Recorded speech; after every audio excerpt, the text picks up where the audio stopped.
Tuesday night, February 21st, Rosh Chodesh Adar, the first day of Adar.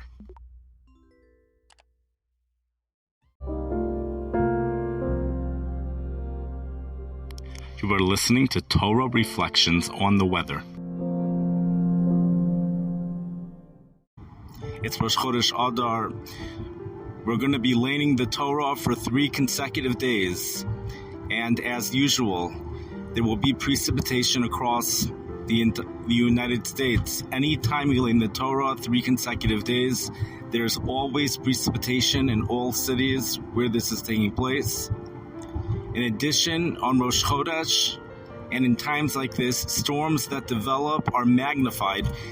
And there's no question that we see this happening in the upper Midwest. We have seen many storms this year, but nothing like what's about to happen in Minnesota. 15 to 30 inches of snow in Minnesota. The National Weather Service informs us that this storm, by the way, which is taking aim at Minneapolis, Minnesota, the makom of Kriyas HaTorah itself, is going to be within the top 5 historical storms of the city.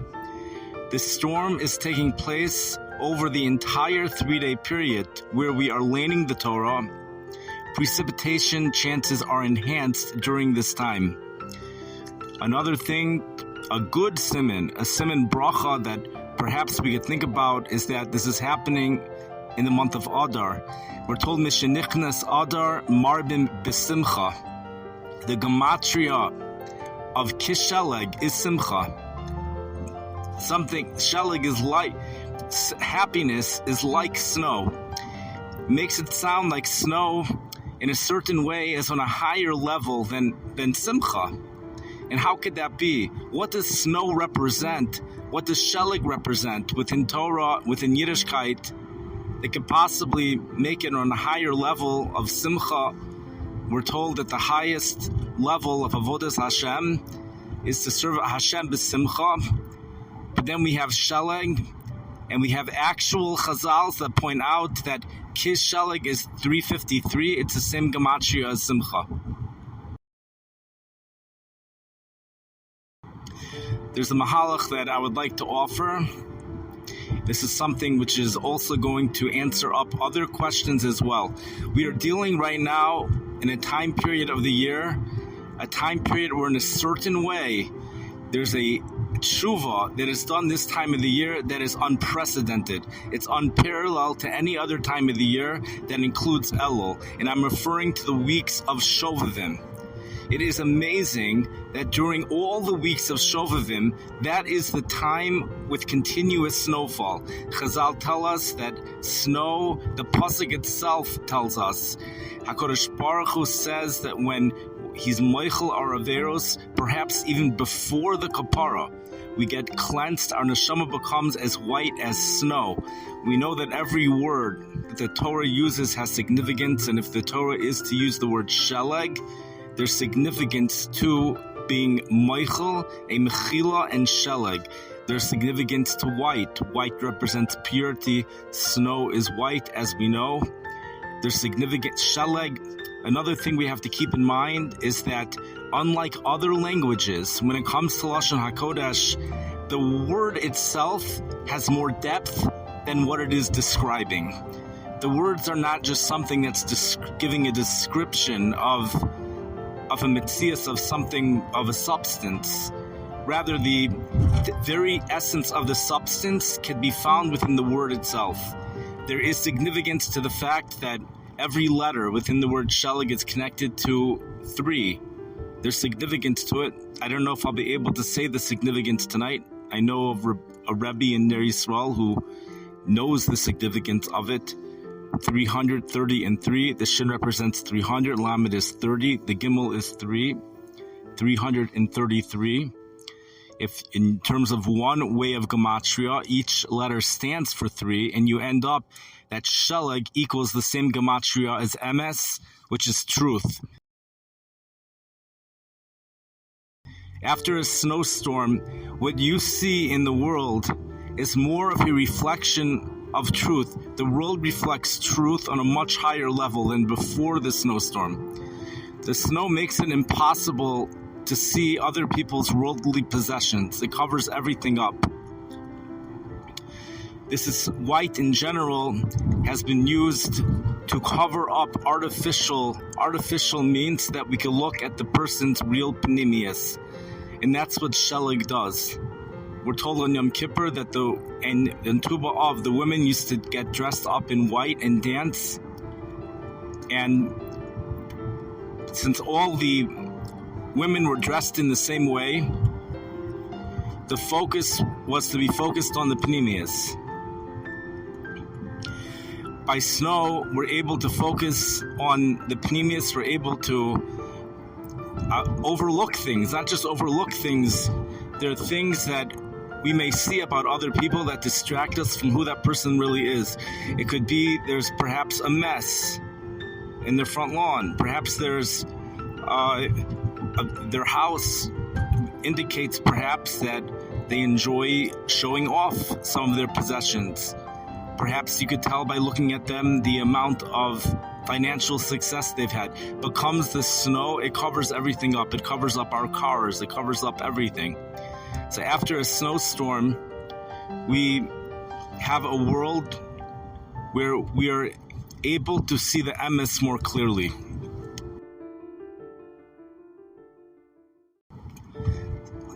We are told, Chazal tell us, that the physical world is always a reflection of the spiritual world.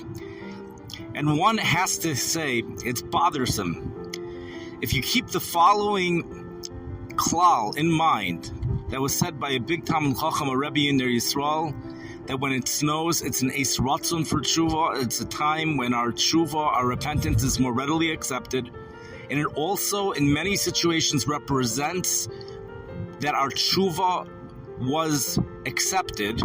The tshuva actually was accepted, and I suppose a person gets a feeling. You can get a feeling as to what the message is.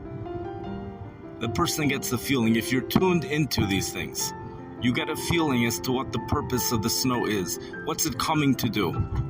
But even if you don't get that feeling, we have a question. Snow is strongly associated with tshuva. Snow is strongly associated with wiping out averos.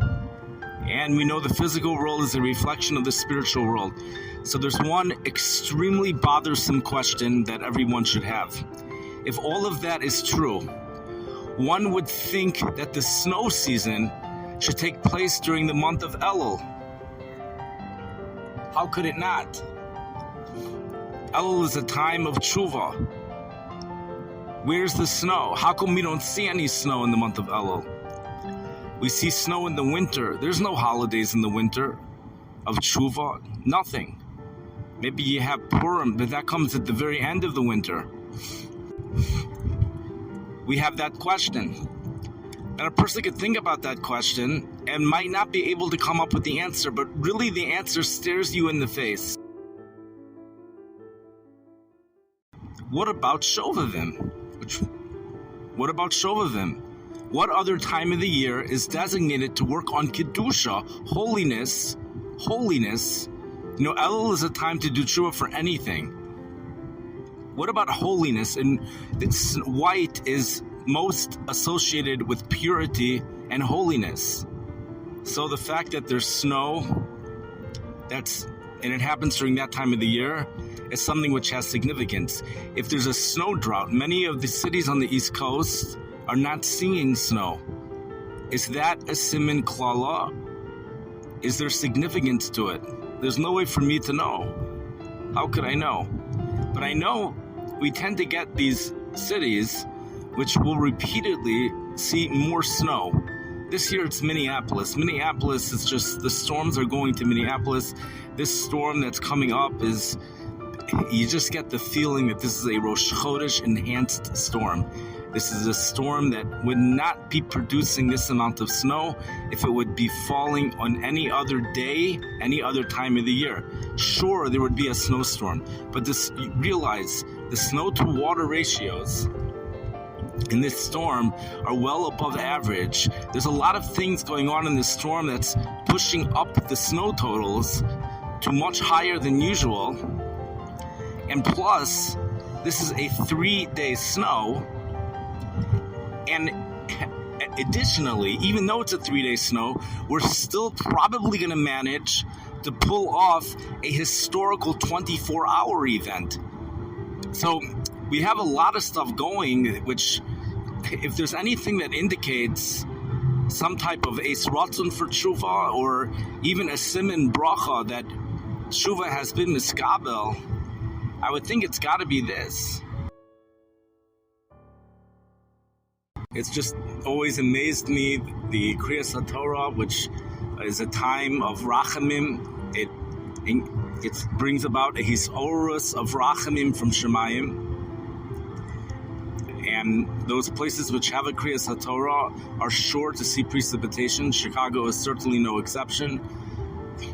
But, all of these, the major metropolitan areas, all of them will be seeing precipitation over the next sometime between Tuesday and Thursday. I wanted to take this a step further. We still have not answered the original question. And it's like this. What's the real simcha? Why is the Zman Simchasenu in Sukkot, why is that come right after Yom Kippur? Because the real simcha comes when a person has had their Aveiros forgiven. That's when a person could truly be besimcha. Adar is an opportune time. It's a time when actually, many years, the largest snowstorms occur in the month of Adar. This is especially true when Adar occurs early in the season. I put on a podcast from 2 years ago, which also happened to have taken place around the 1st and 2nd of Adar. An enormous snowstorm in Chicago, winter storm warnings throughout the entire state of Texas. What other month do we have such things like this? You can't identify any month within the solar year. We have Purim coming up, and I think there's no coincidence at all that this snow is coming during the month of Adar.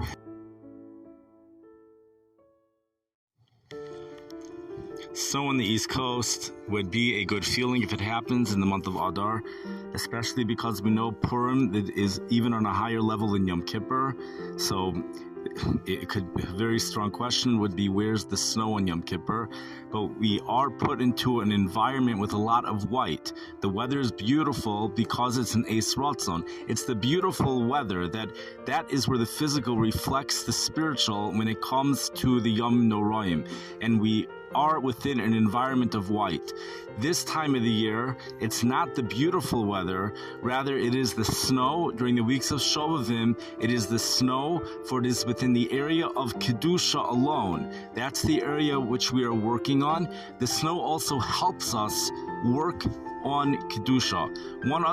A couple other things, is that bracha is always found by a well, by water. That's where you find bracha. You'll find gedolim that will guide people to go to a be'er in order to find their shidduch. You find even nowadays different definitions of a be'er. When you have snow all over the place, you have more bracha. There's more bracha that could be seen all over the place. There's more of an opportune time for bracha. There's a story they say about two gedolim, and Rav Yahu, I want to leave the names out just in case I have them wrong, but I don't think I do. And they were learning in yeshiva. One of them went to a southern yeshiva for a winter zman. They were the two top bochrim in the yeshiva. When this one came back, with this one who went to the southern, I don't want to put down yeshivas which are in the south, but he came back and learned up in the north. He said he'll never be the same. Up until that point, they were the two top bachrim, but missing a winter's man, he'll never be the same. Okay, that was attributed to night. Night is a time when we work on Torah Shebal Peh. It was not attributed to snow. The story does not attribute it to snow. That doesn't mean snow did not play a role in this. To have snow in the month of Adar, I think, is something which is very special. Although the largest storms occur in Adar, Adar is also a time when we don't always see snow on the ground because the warmer temperatures are coming in. We have right now unbelievable heat that's developing right here in Rosh Chodesh Adar. For most places, it's just beautifully warm. It's not unbelievable heat. But we have certain cities where temperatures are going into the 90s. And the symbolism of that, it's not a large enough area to go crazy about. But it just tells you that we are really headed into the warm city. We have a place in Texas that might hit 100 degrees tomorrow. But most of the Gulf Coast states are going to be in the 80s, just beautiful weather. But we're headed into the warm season. This stuff is going to melt the snow. We don't always have snow on the ground during the month of Adar, but the largest storms do occur in the month of Adar. Chicago, no exception. So,